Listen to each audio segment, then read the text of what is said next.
had I known at 25 that was going to happen, I wish I could go back and freeze my eggs at 25 rather than now at 34. Hi everyone, welcome back to my YouTube channel. My name is Rosie, and if you are new here, please do consider subscribing using that big red button down below. So today I want to talk to you about a book. I think this is probably the first time I'm ever doing some sort of book review. This is the book called Eggs Unscrambled by Agnes Fischer. And the kind of subtitle is Egg Freezing, Fertility and the Truth About Your Reproductive Years. Now, this is a bit of a scary video for me to talk about because I've not really told anybody that I was thinking about freezing my eggs. My husband knows and my brother knows, I think I told him, and my mum knows. So 3 people know. So here I am kind of putting it out on YouTube. But what's crazy is that it's such a taboo subject. It's kind of a bit like abortion in that no one ever talks about it. I feel like egg freezing is one of those things that women just don't talk about, so therefore don't know about and don't really know the ins and outs of it, and when you should do it, when you shouldn't do it, if you should do it. All these different kind of questions have come up for me whilst reading this book. And I have to say, it's basically a girl, like your best friend, talking to you about egg freezing. She's written it so well that I feel like I actually know her and I'm friends with her. But the main kind of premise of the book is to talk about egg freezing and her experience. So if I remember rightly, she was 34 years old and her and her husband were trying for a baby. I think she wasn't getting pregnant, so she went to a fertility doctor and they tried IVF, if I believe. I'm pretty sure I'm correct. They tried IVF. She then broke up with her husband, her partner at the time, and then went on to do egg freezing. And she kind of didn't really know. I think this was about in 2000, this was a couple of years ago, maybe 2014, something like that. She went ahead and froze her eggs, and this book is all about her experience. So why she froze her eggs, what the actual experience was like in terms of the price, the medication, the procedure, how many eggs they retrieved, her plans in terms of having babies in the future. But it's not only her story, she also has about 6 or 8 women as well who talk about their experiences. And it's not always women who definitely want to have a baby. It can be women who are not sure and they're just kind of still in that process where they're not quite sure if they want to have a baby or not. I would say that I think this book is mostly written for women, who are either like business women who want to focus on their career, or it's women who haven't quite found the right partner yet. I will say that I didn't really feel represented in the fact that I have a husband. I've been with him for 12 years. We've tried to get pregnant 4 times. I've had 3 miscarriages and an abortion. It was for medical issues. And I felt like a lot of the kind of questions and the theory behind things was kind of geared at either business women or women who haven't found their partner yet. I didn't particularly feel spoken to in that sense, but there was so many interesting conversations in here about kind of when, at what age should you freeze your eggs? Because I think a lot of the time people are told in your mid-30s, well, actually it should be as young as possible. In terms of like, at what age do you decide to do it on your own? So again, there's that kind of thing. If you don't find the right partner, do you decide at 36 to become a single mom, at 38, at 40, 42? Like, how old is too old for you? And what was interesting with this book was that oftentimes the older women get, the later they would push it off. So if you ask a 25-year-old, how late is the latest you would have children? They might say 30. If you ask a 30-year-old, how late is the latest you would have children? They might say 35. If you ask a 35-year-old, they might say 40. Ask a 40-year-old, they might say 45. So it's interesting how the older we get as women, the longer we think we can push it off, where actually we should be having children as young as possible. And I know that's controversial to say. That's kind of what this book has taught me, is about your eggs and your fertility and how it all decreases with age. So I think basically in your mid-20s you're at your peak, and then it starts to come down, and in your 30s it goes down, and at 35 it drops even more, at 40 it drops even more. And so by the time that people start thinking about freezing their eggs, so around the age of 30, 35, 40, something like that, you might kind of think, I haven't had a baby yet, I might want a baby in the future, so I should freeze my eggs. It sometimes can be too late already. So by 35, you might already, not have young enough eggs to freeze.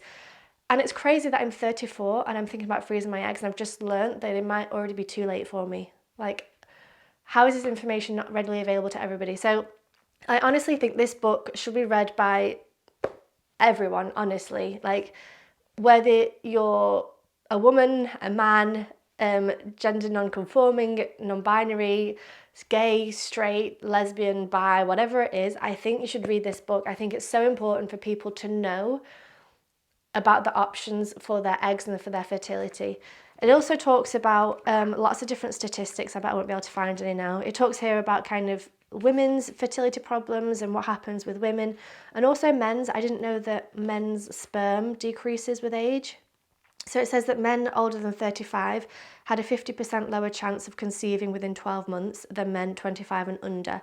So I didn't know that men's sperm decreased as well. I kind of thought the pressure was on me, where it's actually kind of on, you know, men and women, both genders or sexes, whatever you want to call it. It talks about in terms of, you know, ages to freeze your eggs and how to, let me see if I can find something. So this here it talks about Down syndrome, for example. So at age 25, there's 1 in 1,250 babies are born with Down syndrome. And if you compare that to somebody at age 49, it's 1 in 10. So it obviously has all the numbers in between that. So at age 30, 35, 40, 45. But there's all this kind of information. So age 20, 1 in 10 women miscarry. Age 35, 1 in 5 women miscarry. Age 40, 1 in 3 women miscarry. And age 45, 1 in 2. So it goes from 1 in 10 to 1 in 2. And there's so many stats about kind of genetic disorders, about miscarriages, about sperm health and egg health, and just all of this information. It also talks about cost of things. So for example, she spent $16,000, I believe it was. I've got it here. So I spent nearly $16,000 for my 28 eggs to be frozen. That's around $571 per egg. So she talks about her hormone injections cost around $5,000. The care and the procedure, so in terms of blood work and ultrasounds, and the egg retrieval itself cost $9,200. And then anesthesia cost $1,200. And she did it once, but there are women who have to do it 2 or 3 times because maybe they collect 4 eggs or maybe they collect 34 eggs. So it can completely vary on your health, your age, you know, your fitness levels, your diet. Lots of different things can play a part in this. But I've just finished reading this literally last night, but I kind of want to read it again because there's so much information in here. And I only started highlighting the pages once I'd read about three quarters of the book.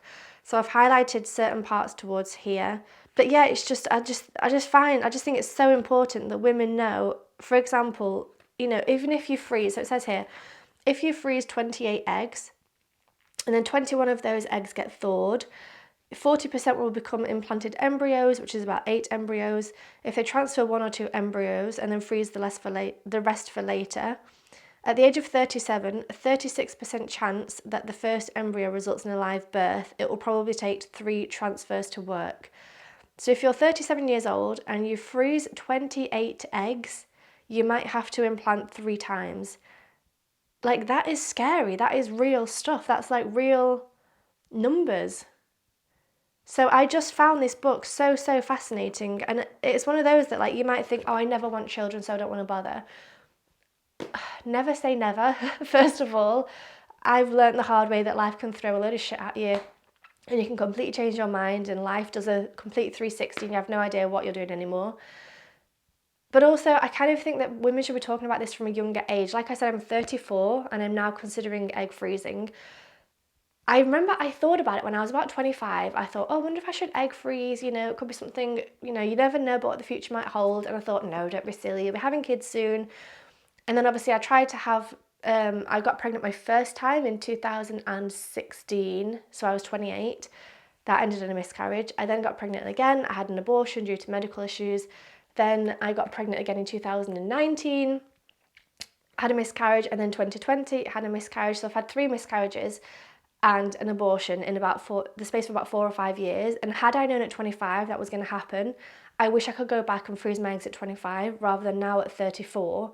Like, my eggs are going to be so much older, and like, I still might get pregnant if I ever want to. But it's just an interesting topic where it's like, I don't want children right now, like in this moment. I think if I got pregnant, I would keep it, but I'm not wanting to get pregnant. So there is a difference there. So I don't want to have babies right now. I just don't want them right now in my life. But I don't know that in maybe 2 years or maybe 4 years, you know, when I'm 36, when I'm 40, when I'm 45, I don't know if I'm ever going to want children. And I'd be so much better off freezing my eggs now and using those eggs later on down the line. And I think because of mine and Jeremy's history in terms of the miscarriages and the Ellis van Creveld that our baby had when we had the abortion, I think we could get IVF on either the NHS or on the French system. I could get 6 rounds of IVF on the English system. I think 6 rounds probably on the French system as well. Or was it 3 in England? I can't remember. But I think they only do that enough for you to have 1 live birth. So for example, even if you can get 6 rounds of IVF, I think, don't quote me on this, but I think they stop after 1 round, after 1 live birth. So if I do want children, I definitely want more than 1. I'd want at least 2. So therefore, freezing my eggs gives me the option to have more children later on. So it's just such an interesting topic that I think we don't talk about enough. And, you know, there are a lot of women who either don't find the right person and then they get to 35 and they think, I still haven't found that person, maybe I should freeze my eggs. Or people who want to work really hard, really do well at their career, and then it gets to the point where it's too late to then have a baby and a family of their own. So it's just such an important topic, and it's not covered by, you know, insurances or NHS. Unless you have cancer and have some sort of traumatic health issue, they won't help you with egg freezing, which I think is crazy as well, that, you know, if your heart starts to fail, they'll give you heart medication or a surgery or something. Whereas if your ovaries get too old, it's kind of like, well, it's your own fault for waiting too long, which it just doesn't take into account that people maybe have trauma from miscarriages and having abortions, like myself. They maybe haven't found the right person, like they maybe want to work hard in their career. Like, men can put off having babies as long as they want and no one judges them, whereas